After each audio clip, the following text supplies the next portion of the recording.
You're right, Chair.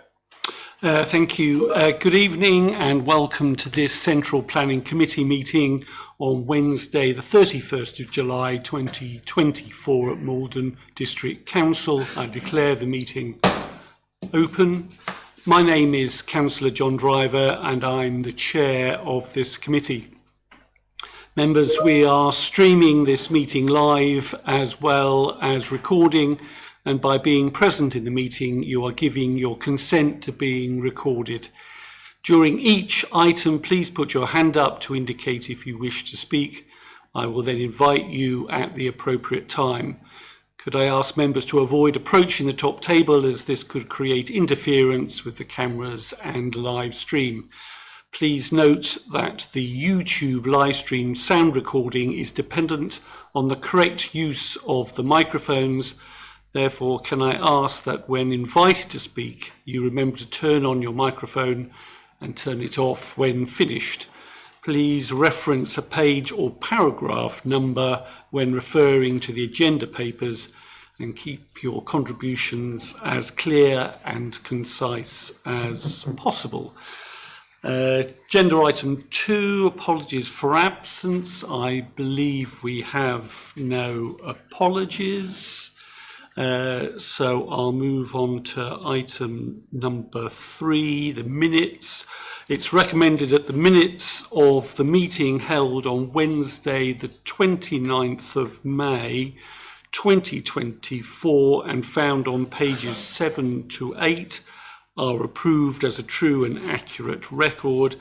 I so move. Do I have a seconder? Councillor Lagan, thank you. Can we agree by assent? Great. Thank you very much. Item 4, declarations of interest.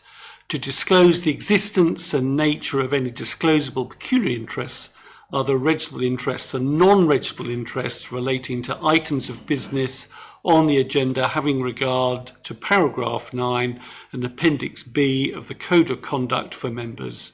Members are reminded that they are also required to disclose any such interest as soon as they become aware, should the need arise throughout the meeting.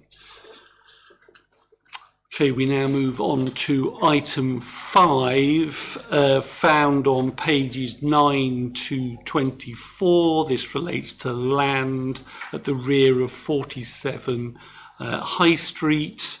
Ms. Kirkcaldy, could you present your report, please? Thank you and good evening, everyone. So this is an application for the demolition of an existing outbuilding and construction of a 1.5-storey, 1-bedroomed dwelling. The application site is located to the rear north of 47 High Street, Maldon, and is on the southern side of Bull Lane. It is situated within the designated conservation area, and number 47, the High Street, is Grade 2 listed. There are also numerous other listed buildings in the vicinity of the site. The northern side of Bull Lane, which is here, is characterised by residential development. To the southern side is predominantly service access into the rear of the commercial and business units located along the High Street. Some of these units also have residential accommodation above. To the east of the site is the Town Hall, and immediately to the west is Solero Lounge. This is an aerial photograph of the site. So we can see Solero Lounge here, and then the site is in this position here. This is the existing site plan. So we can see the existing shed store building, which is here, which is proposed to be demolished. And we can see the existing stairwell, which provides access into the first floor accommodation of 47 the High Street. There are also existing toilet facilities in this outbuilding, which is here. So these are the existing elevations of the outbuilding proposed to be demolished. We can see it's quite a modest, unassuming single-storey structure with a mono-pitch roof. In this slide, we have the proposed block plan. The proposed dwelling would be situated in a similar position to the existing building to be demolished. It would be set back from Bull Lane by about 13.8 metres, and the proposed dwelling would have a width of 4.1 metres and a depth of 11 metres. We can see an area of approximately 8 square metres of amenity space to the front, so in this area here, and approximately 7.5 square metres of amenity space to the south in this location here. The existing stairwell would be modified from a straight run to a 90-degree turning corner to facilitate the dwelling and amenity space. There's provision for 1 car parking space up here, and the existing 4 sycamore trees are proposed to be retained. Here we have the proposed side western elevation. This elevation would face towards Solero Lounge. The window on the ground floor would provide light and ventilation for the kitchen, and the first floor windows would provide light and ventilation for the bedroom, this one here, and this one is for the void above the kitchen. We can just see in the background here the neighbouring building to the east of the site with the sawtooth roof. Here we have the proposed side eastern elevation. There are roof lights proposed here, which will provide additional lights for the bedroom. And we can see the relationship of the proposed dwelling with the neighbouring Solero Lounge here. In the committee report, officers have raised concern regarding this relationship with the neighbouring buildings of Solero Lounge and 47 the High Street, as they would appear quite overbearing and oppressive, particularly given the close proximity to the proposed dwelling. So here we have the proposed front northern elevation of the dwelling, which would face towards Ball Lane. A gambrel roof is proposed with an overall height of 6.6 metres, and we've got an entrance door on the ground floor with full height window above. In terms of material, the first floor is proposed to be cladded in timber with a brick walled base, and a clay roof tile is proposed. The Heritage and Conservation Specialist has been consulted on the application and hasn't raised any objections subject to conditions relating to details of materials. Here we have the proposed southern elevation. This would be situated less than 8 metres from the rear of 47 the High Street. In the committee report, officers have raised concern regarding this proximity and loss of privacy for the occupants. The proposed window we can see here is to serve the bedroom. And then the proposed patio doors on the ground floor are from the living room, and they would provide access into the rear garden amenity space. Here we have the proposed cross section, which shows the light into Solero Lounge.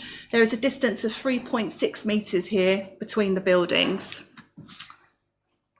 This is the proposed ground floor plan on the left and the proposed first floor plan on the right. So the entrance into the dwelling is here, and then it goes into an open space where there's a kitchen, diner, living room and a shower room proposed. And there's a single bedroom proposed above. And then we've got the area of amenity space to the rear here. This amenity space is proposed to be enclosed with 2 metre close bordered fencing. This was one of the recommendations of the noise assessment. In the committee report, officers have raised concern regarding this amenity space in terms of its quality, size, lack of sunlight and overlooking from the first floor accommodation of number 47. This is a 3D model which has been submitted with the application. The proposed dwelling is in green here. We can just see here the proposed reconfigured staircase, but it shows the sort of the relationship with the surrounding buildings and trees. Now looking at some photographs of the site. This photograph was taken from Ball Lane looking towards the rear of 47 the High Street. We can see the existing trees to be retained and the existing building to be demolished is just here. The proposed dwelling would be situated 1.3 metres from this boundary here, and there would be a pathway along the side into the rear of 47 the High Street. The existing toilet outblock is here with the green door. You can see the proposed building to be demolished a bit clearer in this photograph here, and then the proposed entrance would be on the front elevation just here. This photograph was taken from the east of Ball Lane, looking towards the site, and then we can see the site here, and then we can see the neighbouring building here, and then obviously Solero Lounge just here, and then the rear of 47 the High Street. And this photograph is taken from Ball Lane, looking east, and the site is just to the right of this photograph. So this is the southern elevation of the existing building to be demolished, looking towards Ball Lane. We can see Solero Lounge just to the left of this photograph. And this is another photograph taken further towards Ball Lane. The existing access would be retained, and then this space here would provide a single car parking space for the proposed dwelling. However, it could make pedestrian access into the rear of 47 High Street difficult given the tight space between the wall and the trees there. And then this photograph is taken to the rear of 47 the High Street, so we can see the stairs in the background here, which will be reconfigured. And then again, this was another one taken looking towards Solero Lounge, and we can see the close proximity. And this shows the building again that's going to be demolished, and the staircase. This area here would be the amenity space for the proposed dwelling. So in conclusion, officers consider that the proposal would result in inappropriate backland development, resulting in cramped and contrived development out of keeping with the surroundings to the detriment of the character of the area. It would result in a lack of adequate amenity space, poor outlook and natural sunlight. A legal agreement has also not been provided to secure the necessary financial mitigation contribution towards RAMS. Therefore, the proposal would have an adverse impact on European designated nature conservation sites. Therefore, the officer recommendation is refusal of the application. Thank you. Thank you, Ms. Caddy. Members, over to you. Questions or comments? Councillor. Oh yes, Councillor Spenceley. Thank you for the report. Bullet point 3 there, the loss of privacy for neighbouring residential flats. The report mentions quite a bit about the impact of the Solero Lounge on the proposed development, but there's a kind of impact the other way, isn't there, in that these rather grand windows would be partially blocked. But is that a reference to the flats above the Solero Lounge on the south side of the Solero Lounge, or flats on the other side? Is with reference to the flats above 47 the High Street. Oh, right, sorry, yeah. Okay. But my other point stands, which is that there is an impact, I think, on the Solero Lounge as well. Councillor Lagan. No, Councillor Spencer's just asked a question I was going to ask, but I'd just like to thank the officer for a very thorough report. It makes the decision very clear. Thank you. Any other comments or questions?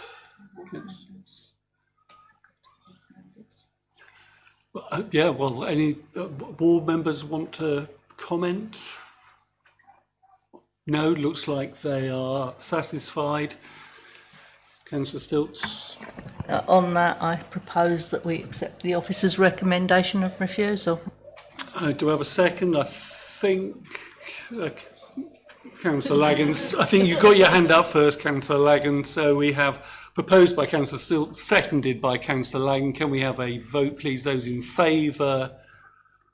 Unanimous. Okay, thank you very much. Okay, we move on to agenda item 6, then found on pages 25 to 60. This relates to the East Essex Adult Community College, the Friary Carmelite Way. Please note that there is a members' update that has been circulated in advance of this meeting, and I'll hand over to Miss Bradley, who will take us through the report. Thank you. Thank you. Thank you, Chair, and good evening, members. This is an application for residential development for 22 dwellings, comprising the conversion of a listed building into 7 apartments, demolition of an unsympathetic 1960s extension and a replacement with 2 townhouses or mews houses, demolition of an outbuilding along the western boundary wall, construction of 2 new buildings within the grounds to the south, comprising 7 specialist needs apartments and 6 market sale apartments. Hard and soft landscaping is also proposed along with associated parking and infrastructure. As the Chair referred to, I did circulate a members' update yesterday, so I'll just quickly run through the main points of that. The first point is the lead local flood authority has removed their holding objection and now have no objection to the application, subject to a number of conditions. So if members were minded to approve, we would look at imposing those conditions. Based on that response, reason for refusal 4 and the recommendation falls away. Regarding trees, as per the members' update, following the consideration of further information and taking into account the previous appeal decision, it is considered that there's now sufficient information to assess the impact on trees. Again, should the application be approved, we would need to secure a number of conditions to ensure the retained trees were protected accordingly. And on that basis, reason for refusal 3 and the recommendation falls away. We've also had 3 further letters of representation objecting to the application, and they've been outlined in the members' update along with the comments from officers in terms of how those have been addressed. So turning now to the existing site plan, the application site is located on Carmelite Way in Maldon. It's to the south of Maldon High Street and is within the Maldon Conservation Area. We've got Checkers Lane, which runs north to south along the eastern boundary of the site, and perpendicular to the site we have Tenterfield Road, which runs along here in this direction. The site's occupied by a building known as Friary East in this location here, which until recently included a 1960s side extension. An historic boundary wall and garden lie to the south of the main building. Friary East and the attached walls to the northwest, walls forming the eastern garden boundary, and the stable block in the northeast of Friary East are all Grade 2 listed. I've included this submitted plan which shows the demolition. Part of the demolition I've referred to is over this side, and this has already been granted listed building consent in the appeal decision from the 2017 application. So that's already been granted and those works have been implemented. What we're looking at in terms of this application for the listed building consent is demolition of the outbuilding to the western side of Friary East. So that's what we're talking about when we're talking about listed building consent tonight. And that's required because the outbuilding's attached to a listed wall. So moving now to the proposed plans. The planning permission includes the following. So we've got the proposed conversion of Friary East, so the existing building on the site here, into 7 apartments. Following the demolition of the existing, now it's gone, extension to the east, we've got, this is the construction location of the 2 Muse houses. We then have the construction of a 1 and 2 story building in this location, and that's for the 7 specialist apartments for people with learning disabilities. We've also got the construction of a 2.5 story building in this location here, and that's for 6 market sale dwellings, or referred to the private for sale block or PFS block in the report. So both of the 2 new buildings are in the southeastern corner of the site. Refuse and cycle stores are also proposed on the building, and the vehicular access would be via Carmelite Way down here, serving car parking along the southern boundary of the site in this location. Now I think it's important, as you'll have seen in the committee report where I refer to the appeal decision, just to touch on that tonight. So in February 2019, the council refused planning permission and listed building consent, and that was again for the conversion of the Friary building into 7 residential apartments, 2 townhouses in the position shown as F1 on this plan here, 7 apartments for people with learning disabilities shown in the F2 location, and then 12 apartments in a new 3-story building shown here as F3. So following the council's refusal, the application was appealed. And the inspector considered that the development would cause very significant harm to both the character and appearance of the Maldon Conservation Area as a result of the introduction of new blocks F2 and F3. And that was due to the scale, bulk and coverage proposed, as well as site coverage of access and parking areas.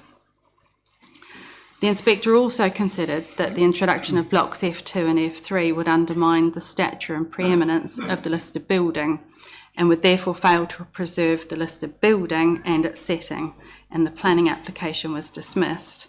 However, as I've previously said, the listed building consent was allowed at appeal. The inspector found that the scheme was acceptable in a number of areas, and that included the provision of outdoor amenity space, access and parking, and also the provision of no affordable housing, and that was based on the viability evidence submitted with the application. Now, as the appeal decision is a material planning consideration, it is referred to and given weight in the committee report. So just moving on to the floor plans, and I'll also show you the elevations. So this is the conversion of Friary East, the ground floor plan and the second floor plan. It's 7 flats over 3 floors of the building, and we've got 3 one-bed flats and 4 two-bed flats. So that's the ground floor and second floor, and then the first floor plan shown here. So moving on to the Mews houses, so these are proposed to the eastern side of Friary East. They're proposing 2 houses in this location where the extension was previously sited. And looking at the floor plans, they're 2-storey buildings. Each house would have 3 bedrooms as well as a small private patio area. Turning now to the learning disabilities block in the southeastern corner. Again, this would provide 7 apartments. And as set out in the report, officers are satisfied that there is a clear unmet need for this type of accommodation to be provided in the district. This type of housing accords with policy H3 and is supported by the Strategic Housing Service of the Council. The inspector also supported the provision of specialist housing, however raised concern at the time about the lack of a formal mechanism to secure that type of housing. But importantly, a deed of covenant is now proposed to secure the specialist housing in perpetuity. So that concern by the inspector has been addressed. Just showing the floor plans here. So there is a single-storey element in this location which is closest to Checkers Lane, and the rest of the building is 2 stories. And then turning to the private for sale blocks, we've got a 2.5-storey building proposed here, and this is the floor plans showing the private apartments that are proposed here. As per the appeal scheme, no affordable housing is proposed, as the application is supported by a viability assessment confirming that the scheme would be unviable to deliver affordable housing. And as I said, this was agreed by the inspector in the appeal, so again, wouldn't form a reason for refusal tonight. So just talking through some of the site photos, as we sort of walk around and through the site. This is a view of the site from Tenterfield Road, looking towards the existing listed wall and the vegetation beyond. This is a view towards the site in this location, looking south on Checkers Lane here. So we've got the housing proposed on the left-hand side of the photo, and then the application site on the right. This is the building known as Friary East in this location here. Friary West is just visible here through the trees, also a listed property. Now this is on site, standing near the rear of Friary East, looking towards the southeastern corner of the site here. So this is where the proposed private for sale block and the learning disabilities block would be located. And again, this is just on site at the back of Friary East. This is the wall on the western side of the site looking towards the south.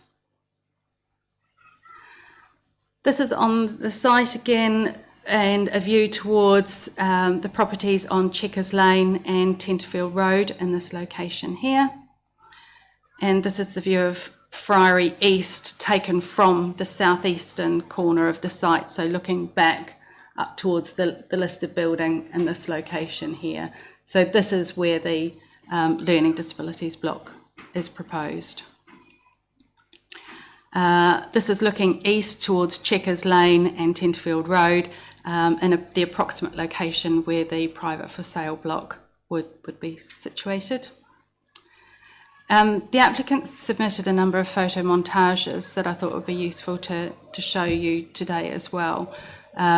So all these next ones are photo montages. So this is the view from Tenterfield Road. So looking towards what you can see here is the roof of the private for sale block, and to the left-hand side here is the learning disabilities block. This is a view again looking south on Checkers Lane. So what you can see is the learning disabilities block, and to the right with the private for sale roof over here. This is a view looking south, so showing that you won't be able to see much at all from the public open space to the south of the site. And this is a view within the site, so looking northeast. So we've got the listed building up in this location, and this is the private for sale block proposed. So it's standing where the part of the proposed car parking area would be located. This is the view from the top of Checkers Lane, so you can just make out here the proposed building. And then this is a view on site, so we've got Friary East here where the extension has been removed. This is the proposed access through the site and proposed mews houses in this location. And this is from the southern boundary, the access onto the public right-of-way to the south, looking up towards Friary East here, and the private for sale block on the right-hand side. And this is a view from the back of Friary East, looking towards the southeastern corner, so towards the private for sale block. So turning now in terms of the conclusion and recommendation, as I've said, the listed building consent for the demolition of the outbuilding to the west of Friary East, no objection has been raised from our conservation officer, and the application is therefore recommended for approval. So that's the listed building consent. The previous appeal decision, as I've said, is a material planning consideration when assessing these applications. And we recognise that there have been substantial revisions to the scheme which have made an effort to address some of the issues that have been raised in the appeal decision. Some of these have been overcome, however, the impact on heritage assets remains a key issue. There are some key benefits of the scheme. The provision of the independent living accommodation for people with learning disabilities is certainly a main benefit of the scheme, along with the optimum viable use of the listed building. And these are given substantial weight in the committee report. The mews houses are considered to be acceptable in terms of design, siting and impact on heritage assets.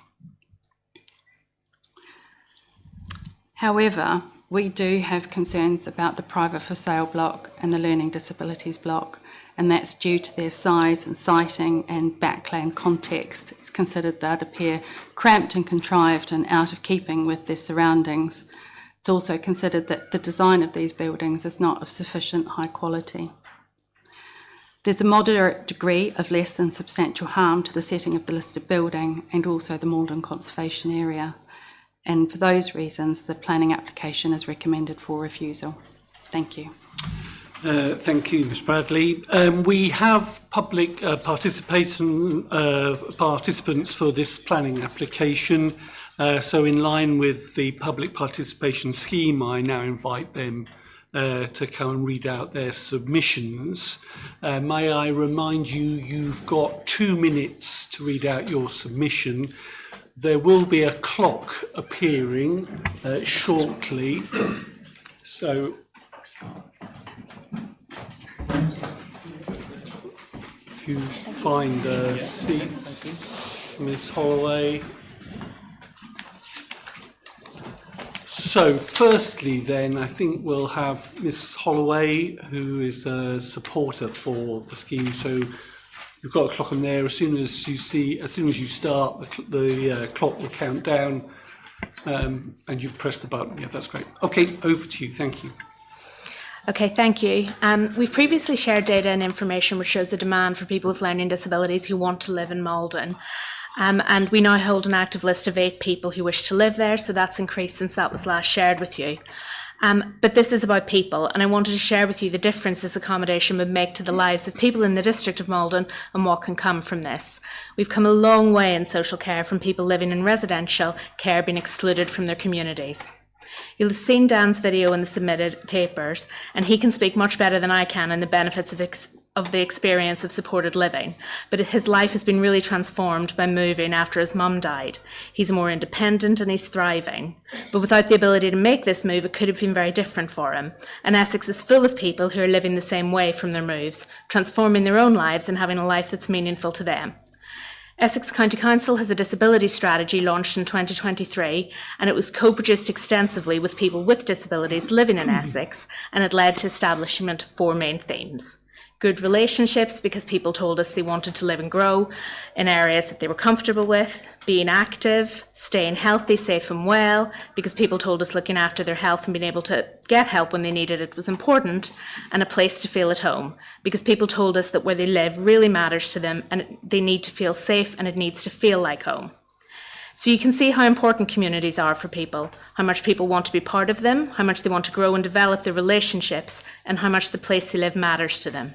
They want their own front door, and nothing here is different from what any of us want, I think.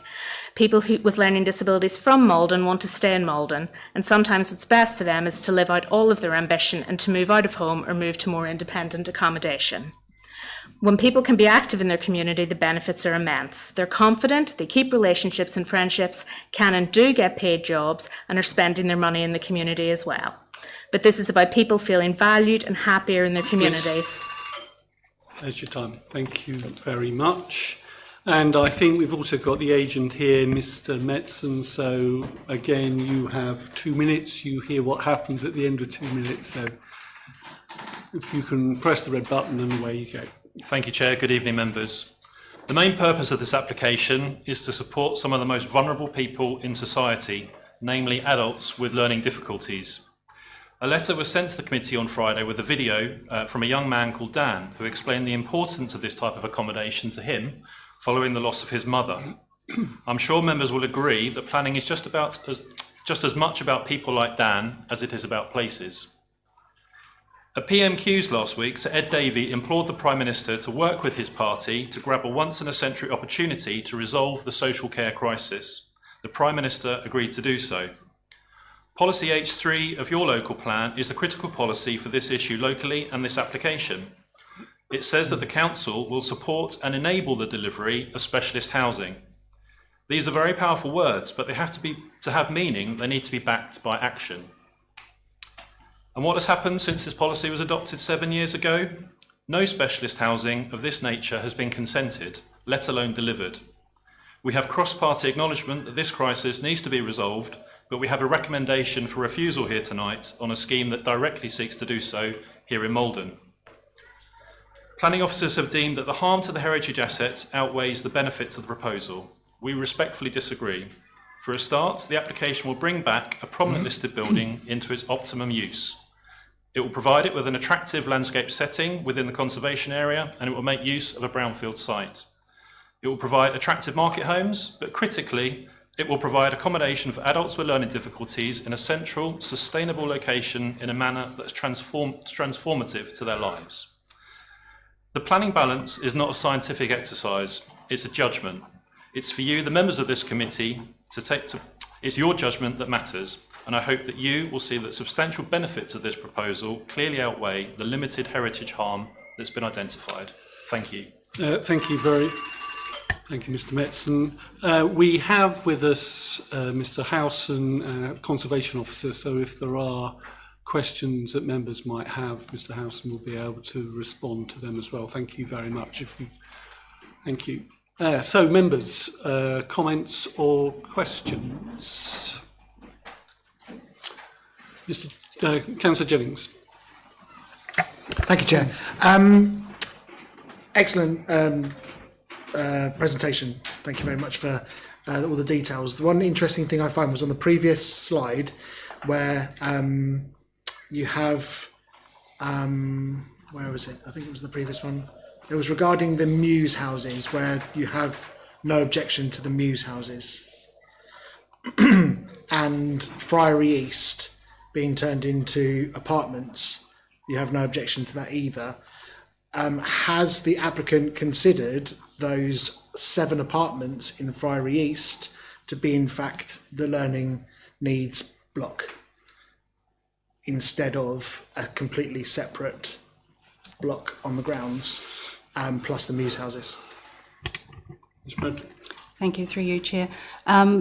That's not part of the application that we're considering tonight, so it hasn't been submitted or suggested as part of the consideration, and it's not something that we can consider here this evening. Councillor Lagan. Thank you, and thank you for the compelling representations. I think everybody would support social living and independent living. I don't know if I need to raise a declaration, but my wife works for adult community learning, and supported learners come up there for classes, so she has no direct involvement, but the assisted living there. I think the officer's report is very strong, and having been through the presentation in great detail, which it is exactly what point 2 in the refusal for planning, it sticks out. It's bulky, it's bulbous, it's incongruous, it's just too big. And I think the harm to the heritage asset does have some weight, and I support the officer's recommendation. Thank you, Councillor Lagan. Councillor Burwood. In a similar vein to Councillor Lagan, my wife works with his wife. I used to work in the Friary building. I know it really well. It breaks my heart that that's falling apart. I also feel that we are being slightly blackmailed over we're going to be really heartless if we turn this down. Bearing in mind it is less than a third of the properties are going to go for LD housing. I have worked with LD learners myself, so I do know how they thrive within the community. I'm really torn over this one because of the needs, but as just been said, it's too big, it's too bulky, it doesn't fit in with the local community, so I'm mindful to go with the officer's recommendation. Thank you. Okay, thank you. Councillor Paula Spenceley. I wondered if the officers could return to the slide with the CGI impression, please, because I'd like to look at that again, because what I'm mindful of, and I agree with everything that my colleagues have said here, particularly as I have a close relative who has learning difficulties, so I completely understand this, and who is in fact a young adult. However, the impression of the one that you had, the impression of the buildings, the learning difficulties building. There was one where it showed that one, Sorry, that one. And what I'm mindful of is, I love the library. I think we all love the library. But what a hideous eyesore it is. And I just think we are custodians of this town, and we have to be responsible for what we leave behind. And while it would be really easy to agree to this in respect of what it would provide, I'm really puzzled why we've got the design of a building that, as the officers point out in the report, is a poor quality design for such an area. If it was so important to Essex to provide this facility, could they not have done a little bit better with the design? So that's why I'm minded to agree with the officers for the very reasons that they've stated in the report. Thank you. Councillor Stilts. Thank you, Mr. Chairman. I've got to declare I also worked at the Friary at one point, so yeah. I would like to ask a question of the Conservation Officer. This building is very close to the Friary wall. Would building this building undermine that Friary wall, considering that when you look at it, you know, it is very fragile? And also, has any archaeological survey been done of the grounds that would have been part of the Friary? Thank you. Yes, the issue of the how the development might impact the stability of the wall was raised with the previous scheme, and a structural engineer looked at it and they were satisfied that the development was far enough away and that they could take measures to avoid any harm to the structure of the wall. In terms of archaeology, that's not so much my area, but as I understand, they had done trial trenching across the site and not found anything too exciting. But obviously it is a site of high architectural potential, being within the sort of precinct of the medieval Carmelite Friary. So they've recommended archaeological conditions should development go ahead. Thank you. Any other? Councillor Shaughnessy. Yes, thank you, Chair. Of course, a building like that would have a huge impact on Friary Walled Garden. Presumably that's the asset that people have been talking about, you know, with shading, and bearing in mind that the planting there is really, really old. You know, so that's all I have to say, really. A bit disappointed. But Thank you. Councillor Lay. Thank you. Just similar to my colleagues, I'd like to thank the officers for their report. And I'm very conscious that this is right in the heart of Maldon, right in the centre of the town. Very historic, a lot of heritage around there. And once this is done, it's done. We have to live with this. And the building, I think the report highlights the things that are wrong with some of these, the design. But I'm also conscious of the benefits to people with learning difficulties of having their own places, and I think that's something as a council we need to address, but not at this time, not with this design. Thank you. Thank you. Any others? Doesn't look like it. Okay, so we have a proposal or recommendation to refuse the planning permission for the reasons as detailed in section 8 of this report. I so move. Do I have a second? Councillor Jennings. Can we vote, please? Unanimous. Okay, thank you very much. Okay, we move on to agenda item 7 then, found on... yes, okay, well, yes, thank you very much. I should have said thank you very much to Miss Holloway and Mr Metzen for coming along this evening. You're very free to stay for the rest of the meeting, but if you'd like to go, then that's fine as well. Thank you. Thank you. So, on to agenda item 7 then, found on pages 61 to 66 of the report. This relates to a TPO on land adjacent to Myrtle Cottage, Lock Hill, Heybridge Basin. Mr Caddy, could you present the report, please? Thank you. So this report is seeking confirmation of a tree preservation order for 2 horse chestnut trees referred to as G1 on land adjacent Myrtle Cottage, Lock Hill, Heybridge Basin. The horse chestnut trees are situated in this location here. They're in a prominent position on the towpath and are highly visible in the public realm. In January this year, the council received a notification under section 211 of the Town and Country Planning Act to fell these trees, which are situated within the conservation area. The applicant stated that the reason to fell and remove the trees was due to subsidence of the property Myrtle Cottage. At the time, the council's tree consultant raised an objection to the removal, stating that the works were premature and unjustified at that stage and would result in the loss of a significant amenity feature. It was concluded that their removal would be unjustifiable loss, and the application was refused with a TPO served. A tempo assessment was carried out by the council's tree consultant, who scored the trees 15 out of 25, concluding that the 2 horse chestnut trees had defensible merits worthy of a TPO. One letter of objection has been received from Heybridge Basin Conservation Society relating to the serving of the TPO. They have raised concern that the trees are located next to one of the most important signal buildings, Myrtle Cottage, within the conservation area. They comment that the removal of the trees is essential to ensure the long-term stability for Myrtle Cottage. This objection remains unresolved. Therefore, the question of whether or not to serve or confirm the TPO has been brought before committee to determine. So here's the satellite imagery. So the trees are here, and we can see the towpath here. Just looking at some photographs. So the left-hand photo was taken from the towpath, looking in an easterly direction, and then we can see the trees here. And then the right-hand photograph was taken in a westerly direction, and we can just see Myrtle Cottage in the photo as well here.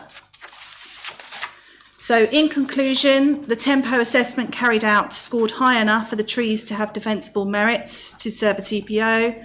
The 2 horse chestnut trees make a significant contribution to the character and appearance of the surrounding area due to their size and prominent location. The officer recommendation is that the TPO is confirmed to prevent the loss of the trees without first securing appropriate protection and a replacement tree, and ensuring an ecological assessment takes place. Thank you. Thank you, Ms McCaddy. Members, comments or questions? Yes, Councillor Shaughnessy. Thank you, Chair. Whilst I am totally against cutting pretty much all any trees down, these trees do look rather large, and you know, trees need regular pruning and work, you know, to remain healthy. So you know, the suggestion I'm making is that is possible in this case, and maybe will then help the people at Myrtle Cottage. Thank you. Any other questions? Councillor Stilts. Yeah.